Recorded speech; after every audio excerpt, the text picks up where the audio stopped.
Today's reading comes from Matthew's Gospel again, and this time it's Matthew chapter 16 and verses 13 to 20, Peter's declaration about Jesus. Now, the journey we've been on, of course, is that we've had Jesus and the disciples on this journey of discovery. Last week it was the walking on the water and the idea of Peter's growing understanding of who Jesus is. We've had many healings. We've had a second massive healing event, the 4,000 men and all those others who came. And then that's followed in Mark and in Matthew by the Pharisees and the scribes coming and asking Jesus to perform a miracle so that they might believe in him. And again, you see, we've got this wonderful thing, haven't we, where, yes, the disciples witnessed many miracles, and there was a burgeoning understanding of who Jesus was. And for some individuals, they saw those miracles and totally understood who Jesus was. But for many others, of course, they saw things or heard about things, and it didn't impact them at all. So the Pharisees and the Sadducees come and they ask Jesus in order to trap him, and so nothing is done. And in Matthew's Gospel, Jesus then talks about, and in Mark, the yeast of the Pharisees and the Sadducees. And he talks about bewaring of their yeast in the sense of their false teaching. And the disciples get all very confused and think he's talking about bread. Anyway, on to 13, Peter's declaration about Jesus. Jesus went to the territory near the town of Caesarea Philippi, where he asked his disciples, "Who do people say the Son of Man is?" "Some say John the Baptist," they answered.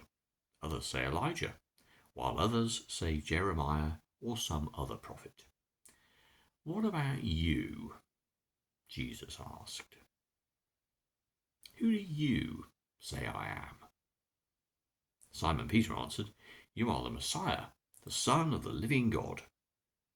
"Good for you, Simon, son of John," answered Jesus, "for this truth did not come to you from any human being, but it was given to you directly by my Father in heaven. And so I tell you, Peter, you are a rock, and on this rock foundation I will build my church, and not even death will be able to overcome it. I will give you the keys to the kingdom of heaven. What you prohibit on earth will be prohibited in heaven, and what you permit on earth will be permitted in heaven." Then Jesus ordered his disciples not to tell anyone that he was the Messiah. So Matthew's story here of the question and the response has a fixed pattern which is repeated in Matthew, Mark and Luke, which is verses 13 to 16 and verse 20. Certainly, at least in Mark, we get verse 20. The bit about Peter is unique to Matthew's Gospel, and we've understood before that Matthew has a particular interest in the primacy of Peter and in placing Peter as an important disciple and as, yes, the foundation of the church. That's not to say that the other Gospel writers don't also think of Peter as important. He's often mentioned as the first disciple in a list, but Matthew has a particular importance that he attaches to Peter. But irrespective of that piece, which seems interesting, the whole idea of Jesus coming to the disciples is fascinating, and in Mark's Gospel particularly, because that declaration comes exactly at the midpoint of Mark's Gospel, and it seems as if the first half is all about preparing the disciples to try and see who Jesus is, and then there comes this pivotal moment when Jesus says to them, "So, okay, cards on the table, who do you say I am?" And Peter responds. And I guess I've always thought that response would come in quite a calm, spiritual, kind of enlightened moment. But it may be, quite in common with all the other things we've heard about Peter, that he just blurts it out. And that doesn't make it any less real. It could well be that it's that moment when he's able to be childlike in his response. instead of being the adult, he's able to simply say, yes, and you're fantastic, and it's great, and you are who we have come to think you are, calming the sea and the storms, healing people, restoration of the dead, all of these things that have taken place that convince them that he is an extraordinary person, and more than that, he's the Son of God in human form. So it's a marvellous, marvellous declaration. And Jesus, of course, a bit like the miracle, the demand for a miracle we just heard, says to them at the end, well, don't tell anyone about this. Precisely because, as with the Pharisees and the scribes, if you tell people cold, chances are it's going to have no impact whatsoever, or it's going to cause animosity. So it's about, let's just have people deciding for themselves, because that ultimately is what it's all about. And for you and I, that's also what it's all about. When we look at the historical figure of Jesus, who do we see? Was he a good man, a healer, a prophet, a spiritual leader? Or was he actually God in human form? And that is a very big difference. But it is for us the most important thing, because not that it's about trying to understand or believe in an historic fact, yes or no, but it's who Jesus is to us. And if Jesus is, for you, your personal Lord, Saviour and King, then that has a transformative effect.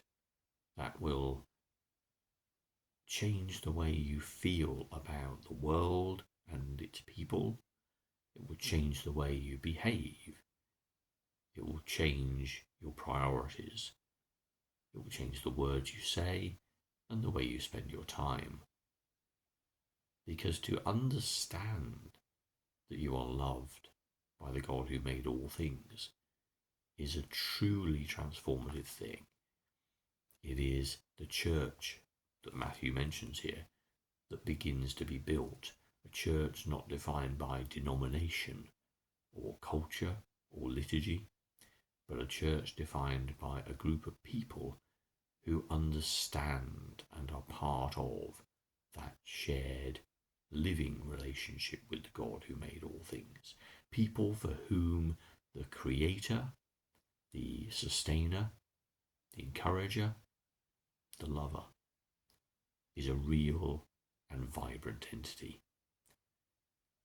and is not something outside of themselves, a fact or a phenomenon to be analysed and understood, but a recognition that flowing through our veins, moving through every nerve in our body, is the creative, loving, supportive, dynamic Spirit of God. For that is who we are, children of the God who made all things. That's a fact. And when we understand that, when God can say to us, so, who do you think I am? And we can respond with understanding and with knowledge. Yeah, knowledge is not the point. Joy is more the point. When we can, perhaps more in that childlike acclamation as Peter may have made, a real understanding that God is God. And we are loved and treasured and held firm and have joy and peace and love in his great name. For God is the God who made all things and loves us all forever. And that is the most important and wonderful possession that we have.